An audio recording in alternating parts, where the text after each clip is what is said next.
finally, Dogman's revenge. Sounds like an awful horror movie. Dogman is one of the guys who flanks too much, dies too much, but also will win you fights by himself. It's a guy who worked his way up from the minor leagues all the way up to Overwatch League. One of my favorite people. Hello Overwatch League fans and welcome to a VOD review with a pro. This time I am sat down with Dustin Bowerman, formerly the artist formerly known as Dogman. I think we'll refer to you as in the future. The artist? Yeah, Isn't that you you? are. Well, you know, I'm a little bit of a creative artist when it comes to the mic, but you're really the creative artist when it comes to the Moira and other flex supports, of course, as well. But that's what we're here to sit down and watch today. We've got a VOD review from you guys when you played with the Atlanta Reign against the Paris Eternal from the 2020 playoffs. It was the upper bracket quarterfinal, and you're playing here on Temple of Anubis. And I want to pick your brains a little bit. I'll talk to you a little bit about the meta and these kind of things as well. And we're going to also just take a look at the game in general and try and find the best little pieces of your a bit of an upset victory here against Paris. Sound good? Yeah, let's get into it, Josh. Nice. Let's start. So we're going into Temple of Anubis here, and here's my first question, because I think everyone's going to look at 2020 and they're going to say, okay, this season ended up with everybody playing Roadhog and Sigma. So why on earth are Atlanta and Paris playing this Moira Sombra Reaper kind of composition? But I think what people don't really understand is it's a process. It's like you have to learn what the meta is. Yeah, and exactly. Throughout the whole year, pretty much, at least with hero bans, and we're changing pretty much weekly. When the new patch came in for the finals in the playoffs, teams were still figuring it out. And if you saw the matches with San Francisco Shock and Seoul Dynasty at the end, yeah, they were playing Roadhog and stuff like that. And personally, I thought it was a good idea. But usually, the kind of thing with composition picks are within like a team debate pretty much the whole time, if that makes sense. Sure, and the whole time we're kind of deciding whether to play Roadhog, whether to play the Winston. And I'm sure like part of the team was split on like, oh, which one was better. And obviously the Roadhog was eventually better. And there was a couple people that knew that in the beginning in the first place, but obviously differing opinions kind of end up to where they are, and the majority kind of rules even in a pro environment. Yeah, I didn't even know that was definitely. a spot. What the hell? I know. Well, there you go. That's why you don't play Lucio, because you don't know all of the cool little spots to emote in. Wait, they should have been dequalified there, Sideshow. That is a no pixel spot. An illegal I'm pretty spot. sure that is illegal. We'll bring it up. You guys did end up winning the match, though, so I don't think it matters overall. Well, could have been a 3-0. So I mean, you know. Totally. So they're running the Tracer in this matchup, and you're running the Reaper as well. A lot of people like to refer to this as being a dive comp because it has a Winston and a Diva, but I think of it more as the front lines battling rather than diving the back lines. What are you thinking? What are the win conditions when it comes to these kind of compositions? Yeah, thanks for asking, Sideshow. Whenever you see Moira in these compositions, it's pretty much going to be some sort of brawl comp. I mean, you're really only playing Moira to like full on go in and kind of support, the Reaper, the Sombra, the Winston, keep your tanks alive. That's like the majority of the role of the Moira here for the most part. And I had some criticism from my own coaches in these playoffs, and it's partially why I got benched in the playoffs, is because something that Iris was doing that I wasn't. I was tossing out damage orb and like a bunch of, and I was just kind of misusing my abilities. I was tossing him out to a damage orb to deal with a Tracer or whatever. When Soon was off on the sideline, I would toss a damage orb to go deal with him, when I should have been tossing a heal orb towards my main tank and towards my tanks, kind of in the direction which they were going. And because of poor ability usage, it was not really utilized. So yeah, it's more of like a brawl comp, this whole Moira Winston thing. It's really interesting what you say there as well, though, Dogman, because a lot of people think of Moira as just being a total no-brain kind of hero in this game. It really does have that kind of stigma to it. But how much do you have to adjust how you play depending on what composition you're running Moira in? Like, how much do you actually have to apply your brain in these kind of situations? Because it seems like you had a learning process even just during these playoffs. Yeah, the hardest thing as an Overwatch League player is to just consistently not only play different heroes, but also play them differently. Because, yeah, it depends on the meta. Like, especially a character like Reaper. Like, you'd think Reaper would be like, oh, I frontline, I deal damage, Like, in this meta, he is. But in some of the metas, like in some of the playoff matches, you'd see Reapers flank a lot more. They take sneakier angles, kind of play like a Tracer. And that kind of thing also applies to flex supports and other different roles as well. Like, you have to play differently per role, and for Moira it changes on what you're playing for sure. Like in this Brawl Winston comp, you kind of have to fade more aggressively, go into the front line. And then other compositions where there's more of like a stalled out fight with people taking less damage, you're going to be dealing a lot more damage, right-clicking a lot more, aka dealing I'm not sure what the ability is called, but more damage basically on Moira instead of healing more. The Paris Eternal are holding really far forwards here on the defense, and it seems like you guys are being forced to use abilities right as you enter Anubis. I remember the casters for this game as well, I think it was Hex and Jaws, talking about how this forward hold for Paris is basically turning it into a 2-fight defense. Even if they lose this first one to the EMP, they can respawn in time to be able to defend the point. Yeah, and I don't mean to make this too much about flex war players, because yes, a lot of what Paris is doing is very good, and look at the time here. There's still 3 minutes and 25 seconds in the clock. These fights are happening super quick and they end super quick. Like the time between team fights is super short, and we're pretty much about to get, I don't even know how many fights here. We get probably about 2 fights per minute at this point, so like maybe 6 or 7 fights total. Yeah, it's crazy. It's ridiculous. And you contrast that to the pace of the game at the end of the playoffs when everyone was playing Roadhog. That was really slow. So the difference between different compositions, the tempo you play at is so different. And this kind of play is really aggressive on the defense. I think that's one of the reasons that a lot of people like to watch Overwatch, is because of the difference in play. Like, I think in the moment, this kind of thing is incredibly difficult, like to change the play style, to change the compositions you're playing. As a pro player, it makes it extremely difficult, as Popo just got an insane Primal Rage in the match, which he's always had pretty good Winston mechanics. But like a lot of what... Oh my god, he got deleted by Soon. A lot of what is difficult as a pro player is the meta changes and the play style changes, as you mentioned before. But yeah, that still makes for a very interesting viewing experience. I think a lot of people love that it changes so often, and that you never will really expect what comes out of it. I mean, who expects Roadhog to be the main tank? Who expects to see Super Matthew DeLisi, the peanut head, come out on Roadhog? Like, nobody expects I know. It's crazy. It really is. And that can happen just on a month-to-month basis. You've gone from such totally different compositions, and they're all so wonderful in their own way. All right, you're using a coalescence here as you push in. What's going through your head in terms of maximizing value out of this?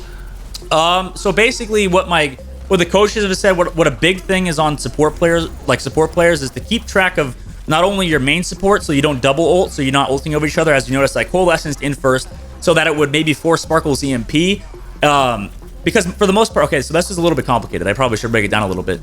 Basically, I wanted to coalescence first to kind of bait out Sparkle's EMP in case Sparkle was in position to EMP. And if I didn't, that's just more value for me. And at the same time, basically, if I got Sparkle's EMP, for example, like the game plan is if we got his EMP out onto my coalescence and I got hit, then Masa would be further back and ready to drop the beat so that he didn't get in the EMP range and can counter that EMP with a beat drop, which in terms of ult usage, like you think, oh, that's 2 ults for 1, but EMP is a pretty strong ult. So it's crazy, overall, it's and when you think about how the Sombra interacts with both the Moira and the Lucio, can cancel both of their ultimates with the EMP. If you get caught while coalescing or get caught whilst you've just dropped a sound barrier, they're all disappearing. That's massive value if you manage to bait that ultimate out. Yeah, you got to have both, at least for some of these team fights, because if you only have a coalescence, which, yes, look how fast we're building these support ults, by the way. Like, I already had another coalescence in the next fight, and then Moss is already 70% on the beat drop. So in this really fast, really, how much healing is going on right now in this meta is actually crazy compared to, like you said, in the finals in the top 4 of the playoffs. It was just absolutely different, night and day. And that's why this composition was viable, because it played so differently to the other one, so it was kind of a clash of styles. But you guys have done a great job here. This was the defining push, honestly, of the whole map when it comes down to it, because you were getting spawn camp for a long time there. Really aggressive defense from Paris. And they overstepped for one moment, and I believe it was a big EMP from Sharp comboed with the Death Blossom, and then Hawk had his self-destruct afterwards. And you're able to just sit back, take the aggression that time, bait them in and punish them. And then, like you said, this comp is so fast to be able to get to the point and capitalize on that. Yeah, I was going to say, it's pretty funny you said we did a nice job when we pretty much got held the last 5.5 seconds.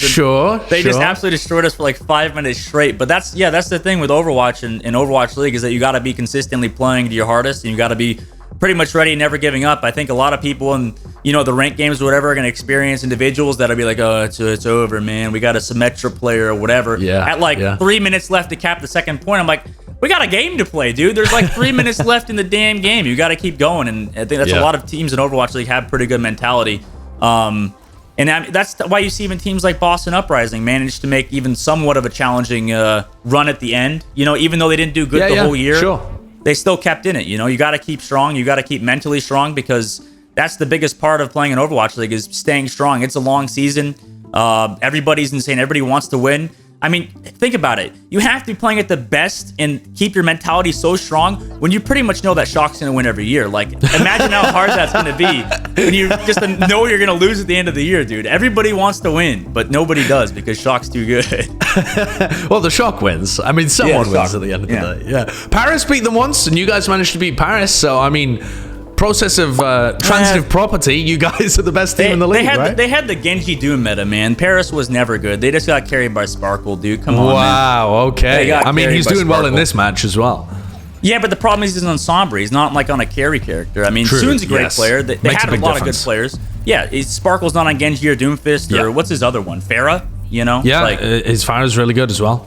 I think he's probably the best 3 in the game on those. I mean, like, sorry, best player on all 3 of those. Yeah.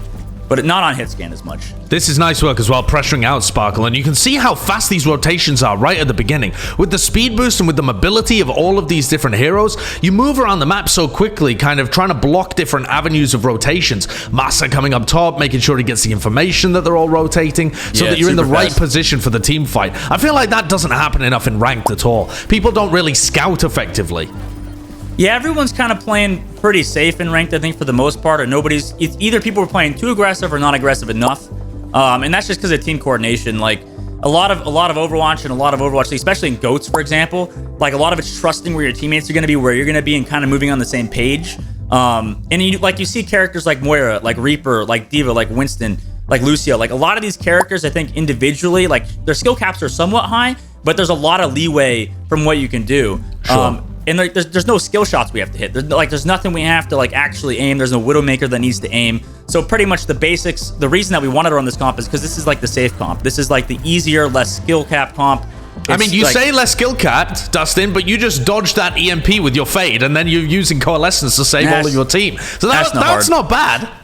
That was the worry with playing the Roadhog comp, is that people were worried, or my team was worried before we wanted to play it. They were like, is this going to be, you know, a harder comp to play, individually speaking, and harder to make it team, like in the team overall work? Like, is Washington this good, or is it because they've been practicing the comp for longer than us? There's a balance pretty much between which is actually true. And it turned out Washington was right, and it wasn't really them, it was more the comp, you know? Yeah, because sometimes as well, something that Overwatch players don't think about often is that the theoretical best comp might not be the best for you because you can't perform to the top level on it. So especially when you're playing at a lower level, like, you know, your plat or your gold levels, you don't have to copy what the pros are playing because you can't play it like the pros. You can be more flexible with your hero picks because they can work for you. You're not going to get punished in the same way. Yeah, and it's the same thing definitely at the pro level. Like, a lot of pros don't, or a lot of teams don't play the comp as high as the level as the other teams. Sure. But I mean, the biggest thing is it's definitely like a pure pressure scenario, Sideshow, because like, what are you gonna do? You're gonna play a different comp than the other 19 teams playing in the Overwatch League? It just feels like, am I out of place here? You know, it's like, you could be right in the long term. Yeah, you got to have confidence, but like, it's hard to have confidence in your comp when literally nobody else thinks it's good. And then come match day, for example, say you're playing something different and then everybody else, and you lose, you're like, well, we just lost because we played a crappy, you know, team comp. Sure. And then you blame that, you know? So it's a weird balance between it. Yeah. Even when you could have won using that comp, but you just played it poorly, people tend to blame the composition. Makes a lot of sense. It seems like you guys are trying to be pretty proactive with this defense. You're not playing quite as aggressive as Paris was, but you're kind of baiting them in and then trying to crush them in the choke point. It seems like a slightly different read, but who's doing the IGLing for you guys here? Who's actually calling for the team? It's definitely like a team scenario situation, but Pokpo is kind of it's pretty much between Pokpo and Sharp and Eddie to coordinate their ults, but it really is like team. It's more team synergy and less team callouts. I think is the interesting about Overwatch, is because a lot of it is like based on our overall positioning, and if one person is out of position to kind of make a call, it's usually not that good. So like a big part of this is is just making sure you're all in the same position during practice, so that in the matches you don't really have to make individual call-outs. Sure, you already know exactly what you're doing. You're just playing on autopilot at that point. That was a huge EMP as well from Sharp. Just want to point that out. He managed to cancel the Coalescence, and he stopped the Lucio ultimate coming out of FD God. Just totally cancelled both support ultimates there. Well, not cancelled perhaps, but stopped FD God from being able to use it to save his team, which is just as good. Manages to get you guys the fight win with 90 seconds left.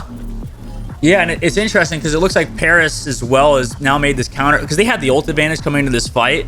So they want to come in with Primal Rage and a beat drop early because they know Sharp doesn't have EMP, and he's building it super fast, but he doesn't have it just yet.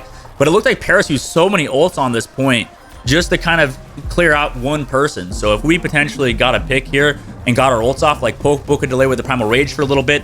And now that, because as we mentioned earlier, we're on a very fast comp, we're kind of looking for cooldowns at this point. We're looking for anybody that kind of is out of position, because Paris is in the driver's seat at this point of the match. And really the only chance we have to win is if one of them makes a mistake, like if the Reaper's fading or if the Moira fades. We're looking for both the Moira and the Reaper here, but it doesn't look like we got it too much. I mean, Sharp got a really big hack. I'm pretty sure that's what brought us back into this. And an EMP. Yeah, and enormous EMP. plays. But, I mean, you can't just say that it was Sharp, right? It was everybody else to be able to get to that point where Sharp had the EMP and was able to get onto the point.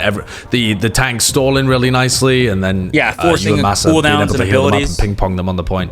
Yeah. It's a big mixture of everybody. I mean, we pretty much have to force out Soon, Sparkle, or Fielder, because it's going to be hard to kill No Smite and Hanbin with how much HP they have, with how many heals are on the field, and then Lucio is pretty evasive too. So that's kind of like the 3 target heroes that we had to go for and at least annoy, you know?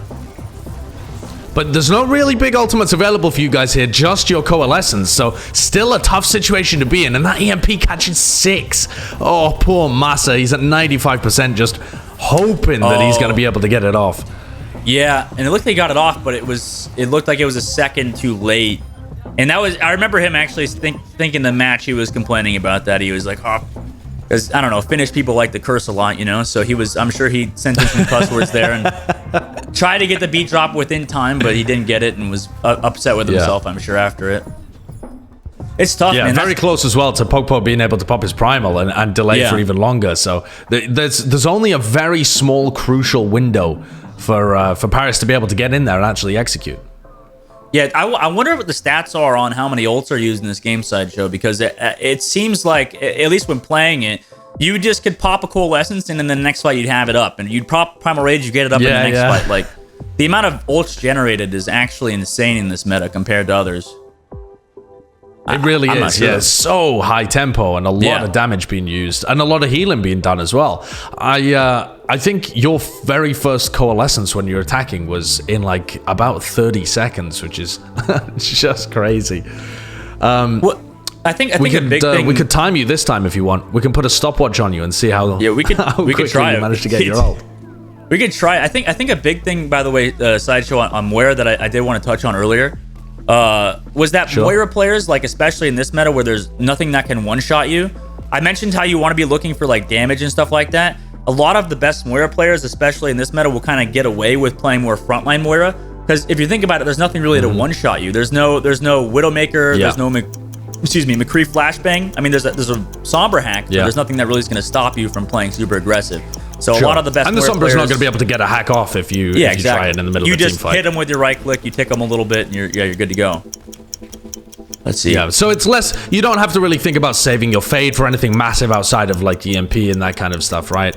Yeah, exactly. Yeah, I mean, you don't want to waste it, but at the same time, you kind of want to get away with playing very aggressive. So like in these fights, I'm not really doing. There's not much damage going on. It's pretty much a back and forth until the actual team fight happens. But Fielder got so much ult charge here. If he keeps everybody alive, they could definitely win this fight pretty easy with the Coalescence. But it seems like everybody's splitting. Yeah, you're catching up though as well. Yeah, everybody's splitting. Hawk seem to be doing a decent job.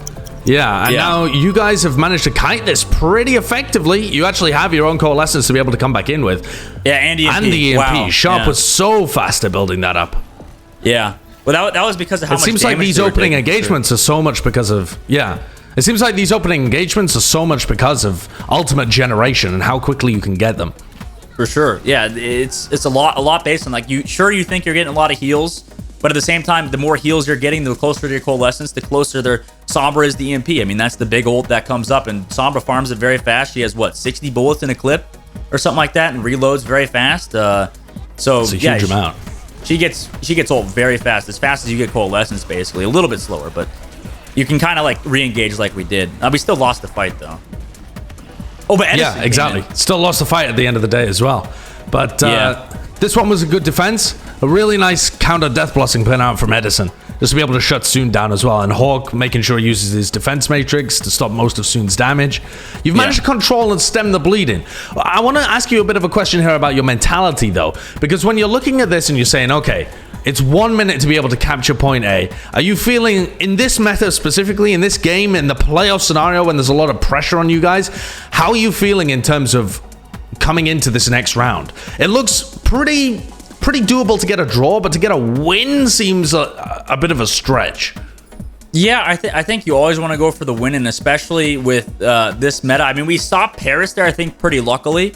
But I think overall, if you're playing this comp, it's very like high tempo. It's very much, based on what ultimates you have. And if, for example, we cap out first point with only a couple ults used, and Paris, say, uses 3 or 4, if we have an ult advantage, that's a massive advantage going into the second point, and we can kind of roll it back. But every time you're thinking about winning the game, for sure, like, you want to get the W. Everybody's talking about, they're like, okay, let's just finish this out. Let's end the game. Let's get the win and go to 2-1 in the series. Yeah. Does your team tend to be more hype in these moments where it's getting to the end of a match and you're pretty close to the finish line, and it's just based on whether you guys perform or not? I think I do. I think that was a criticism from my team, is that I get too hype in scenarios. So I mean, really? Yeah, I'm pretty sure like that was my big criticism coming to the playoff, was like, hey, you're a little bit too high. You get a little too ramped up here. You need to calm down, freaking people out. So I was like, okay, I'll calm it down a little bit. Let other people take over. I don't mean to give everybody the spooks here. All right, Dustin, final round. And Atlanta Reign are attacking. 1 minute and 5 seconds on the clock. You can see Sparkles out here just trying to kind of scout you guys. What are you waiting for? Like, what's the thought with the team in terms of rotations at the beginning of this very first fight? Yeah, I think what we're expecting is kind of a neutral game fight to where we can farm Coalescence. But if you saw, Paris goes extremely aggressive here, and it actually got Soon picked. I don't entirely know how he managed to do that, but it was before he used the shift, obviously, and cooldowns matter, but he didn't even get it off. And now in a 5v6, you just can't really win in this meta. Yeah. Yeah, that's a crazy big pick as well. I could see the assist from Sharp. I'm wondering whether he got hacked in the middle of that too. I remember. Yeah, I think so. And so Soon is just totally caught out without being able to use his cooldowns. That's such a gift for you guys when you only had a minute to be able to push. Yeah, Sharp really came through in this series like on another level. I think that's why he was re-signed to the team this year on the Atlanta Reign, is because his Sombra's really good, his Widowmaker's really good. He's a hit scan specialist, and that's kind of what we pulled him out at the end of the year, is because he can do these kinds of things. And somebody like Erster was really good when he was signed for us, but Sharp is kind of on the level with the Sombra right now. He's got massive EMPs, massive hacks, and it kind of carried out to the end on the second point. Yeah. A little bit of a feed there from you, Dogman, as you push around the corner. Dustin, sorry. And you going into dark there, looked like you're trying to chase Hanbit, but your team pulled it out. Yeah. I mean, I did throw that, but Masa and the team did manage to clean up the point. In the beat drop and the Reaper damage still in the middle of the point. They didn't need me. Whenever the good old saying is, whenever Dogman feeds, Atlanta wins. And I think that saying couldn't ring any more true than here. Yeah, that final fight, pretty good. It seemed like Paris Eternal's aggression it went against them in that final round. Yeah. I mean, they tried something. I got to respect it, because it takes a lot of guts to go for aggressive plays when it's all on the line at the very end. But it didn't quite work for them there. You guys seemed very ready for it. Oh, for sure, Sideshow. I mean, they were aggressive, but we were ready to counter-engage, 100%. Well, thank you very much. I've really enjoyed this VOD review with a pro, Dustin. I have very much appreciated your insight on this game with Atlanta taking on Paris in the upper quarterfinals. You guys went on to win this match as well. Unfortunately, didn't make too much of a run through the playoffs, but I'm sure you'll attempt to rectify that coming into next year. Right? Hey, I was benched. I don't count. True. I got my win. I got my win. I left.